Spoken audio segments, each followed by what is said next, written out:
আমাদের সমাজে আছে সেটা কি জানেন? যুবকদের সমস্যা। এইটা হচ্ছে কি বেশিরভাগ বলে ডিপ্রেশনে ভুগতেছি, ঠিক না? বলেন ডিপ্রেশনে ভুগছি বলেন না যুবকরা, কিন্তু আপনি বিশ্বাস করেন রিক্সাওয়ালা কোনদিন ডিপ্রেশনে ভোগে না, শুধু বড় লোকের ফলারাই ডিপ্রেশনে ভোগে। কারণটা কি বুঝতে পারবেন? কারণ নিজে কাজ করেন না, এই জন্য শয়তান আসে। অলস মস্তিষ্ক শয়তানের ভাষা।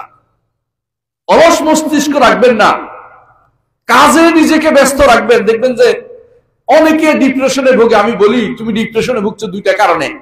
একটা হচ্ছে তুমি সময় ব্যয় করতেছো অন্যায়ের পথে, এইটা করতে পারো না, তুমি ডিপ্রেশনে ভুগবা না। নিজেকে কাজে ব্যস্ত রাখো, আর কিছু না হোক খেত খামার করো, কিছু না হোক যে কোনো একটা চাকরিতে লেগে যাও, ডিপ্রেশনে তোমার আসবে না।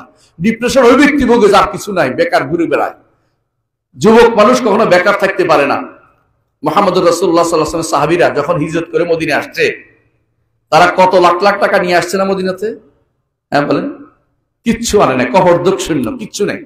মদিনায় এসে তারা কি করছে? বাজার, কোথায় বাজার? বাজারে যাইয়া এখান থেকে ওখানে কেনা বেচা করে আলহামদুলিল্লাহ তারা ধনী হয়েছে। তারা কি লজ্জা করছে?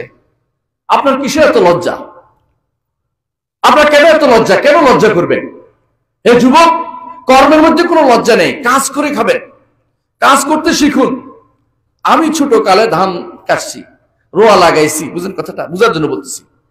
মাঝে মধ্যে হালও ধরছে, যে হাল যে চাষ করে ওর খাওয়াইতে হচ্ছে, ও খাইয়ে আসুক, এই জন্য আমাদের তো কোনো ক্ষতি হয়নি আলহামদুলিল্লাহ।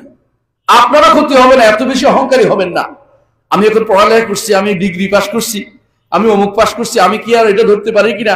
বাবাকে সহযোগিতা করুন, বাবা মায়ের কাজে সহযোগিতা করুন। হে বোন, মায়ের কাজে সহযোগিতা করুন, ডিপ্রেশনে ভুগবেন না। আল্লাহ বরকত দিবে, এটার মধ্যে ডিপ্রেশন আসবে না। আর ডিপ্রেশনের মধ্যে আরেকটা আসে, এটা রিলিজিয়াস ওসিডি বলে, এটাকে ধর্মীয় ওয়াসওয়াসা একটা মানুষের মধ্যে আসে বেশি। ধর্মীয় ওয়াসওয়াসা কেন আসে জানেন? শয়তান এই কাজে ভালো করে দেখছে যে এইটার তো কোনোভাবেই নষ্ট করতে পারতেছি না, এটাকে একটা ওয়াসওয়াসা রোগ লাগাই দেয়। বুঝছেন কিনা? এই ওয়াসওয়াসা রোগ থেকে আপনি খুশি হয়ে যাবেন ওয়াসওয়াসা রোগ আসলে। কারণ শয়তান তখন আশ্চর্য হবে, কিরে এই ওয়াসওয়াসা দিলেও তো সে খুশি কেন, এই ওয়াসওয়াসার মধ্যেও সে খুশি কেন? কারণ আপনি যখন এই খুশি হয়ে যাবেন যে ওয়াসওয়াসা রোগটা দেখে, তখন সে কিন্তু বলবে যে আরে এটা তো ঠকাইতে পারতেছি না। আপনি বলবেন যে এটার মাধ্যমে আল্লাহর কাছে আমি সওয়াবের আশা করি। তো কিভাবে বাঁচবেন এর থেকে? কয়েকটা ওসিলা রাসূলুল্লাহ সাল্লাল্লাহু আলাইহি ওয়াসাল্লাম বলছেন, আমি কয়েকটা বলে দেব। এক নম্বর হচ্ছে, যুবকের কাছে এসে কি বলে? আল্লাহ সব সৃষ্টি করছেন, তারা আল্লাহর সৃষ্টি করলো কে? এরকম মাথার মধ্যে ঢুকায়। এর জবাব কি দিবেন যুবক বলেন? যুবক বলতে হবে এইটা আলোচনা করব না, বাস কেটে দিলাম, অন্য চিন্তা আসি মাথায়, এই দুইটা পানি নিয়ে আস, এটা নিয়ে আস, কথা বলতে থাকবেন যাতে করে এটা আপনার থেকে চলে যায়, দূর করে দিবেন। এক নম্বর কাজ। দ্বিতীয়ত কাজ করবেন কি? 2 নম্বর কাজ হচ্ছে আউযু বিল্লাহি মিনাশ শাইতানির রাজিম পড়বেন। পারবেন না? সহজ, আউযু বিল্লাহি মিনাশ শাইতানির রাজিম। 3 নম্বর বলবেন আমানতু বিল্লাহি ওয়া রাসূলিহি, আমি আল্লাহর উপর ঈমান আনলাম, রাসূলের উপর ঈমান আনলাম। বাংলা বলতে পারবেন তো? কোনো সমস্যা নেই, বাংলা বলতে পারবেন এটা। 4 নম্বর বলবেন কুল হুয়াল্লাহু আহাদ আল্লাহুস সামাদ লাম ইয়ালিদ ওয়া লাম ইউলাদ ওয়া লাম ইয়াকুল লাহু কুফুয়ান আহাদ। বাংলা অনুবাদটাও বলতে পারবেন, কোনো সমস্যা নাই। আল্লাহ এক, অদ্বিতীয়, তিনি অমুখাপেক্ষী, তিনি জন্মের মুখাপেক্ষী না। লাম ইয়ালিদ ওয়া লাম ইউলাদ ওয়া লাম ইয়াকুল লাহু কুফুয়ান আহাদ, তার সমকক্ষ নয়। তারপর বাম দিকে 3 বার থুতু ফেলবেন।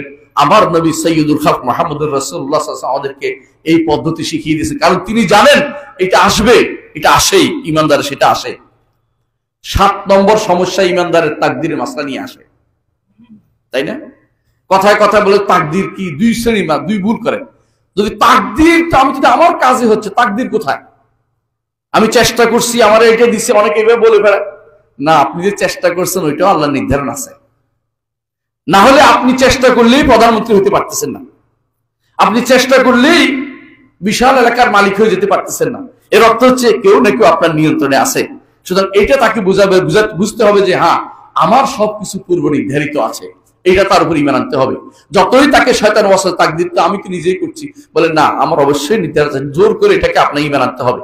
যুবকদেরকে এই জায়গাতে অনেকে ঠকায়। দ্বিতীয় ঠকায় কোন জায়গায়? তাকদীরের মাসলাও জানেন কি বলে? জানেন, যদি আগে নির্ধারিত থাকে তো আমার কি কাজ?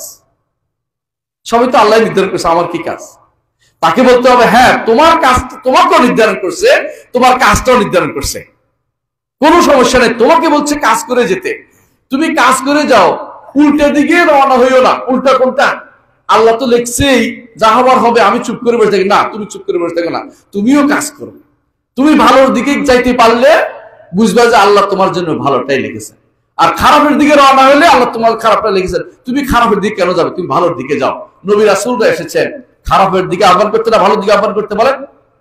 ভালোর দিকে আহ্বান করতে। তুমি খারাপের দিকে কেন যাবে? তখন তাকে এভাবে শিক্ষা দিতে হবে। অবশ্যই তাকদীরের মাসলা আপনাকে বিভিন্নভাবে আপনাকে পথভ্রষ্ট করার জন্য চেষ্টা করবে।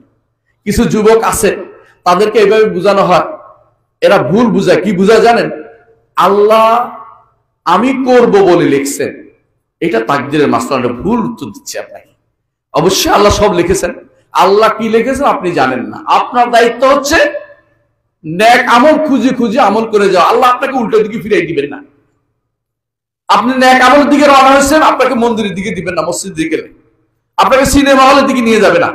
আপনি ওইদিকে রওনা হন, ঠিক আপনি ইচ্ছা করেন, আপনি ইচ্ছা করার ক্ষমতা আছে স্পষ্ট, এদিকে ইচ্ছা করেন, আল্লাহ তাআলা আপনাকে এদিকে নিয়ে যাবে।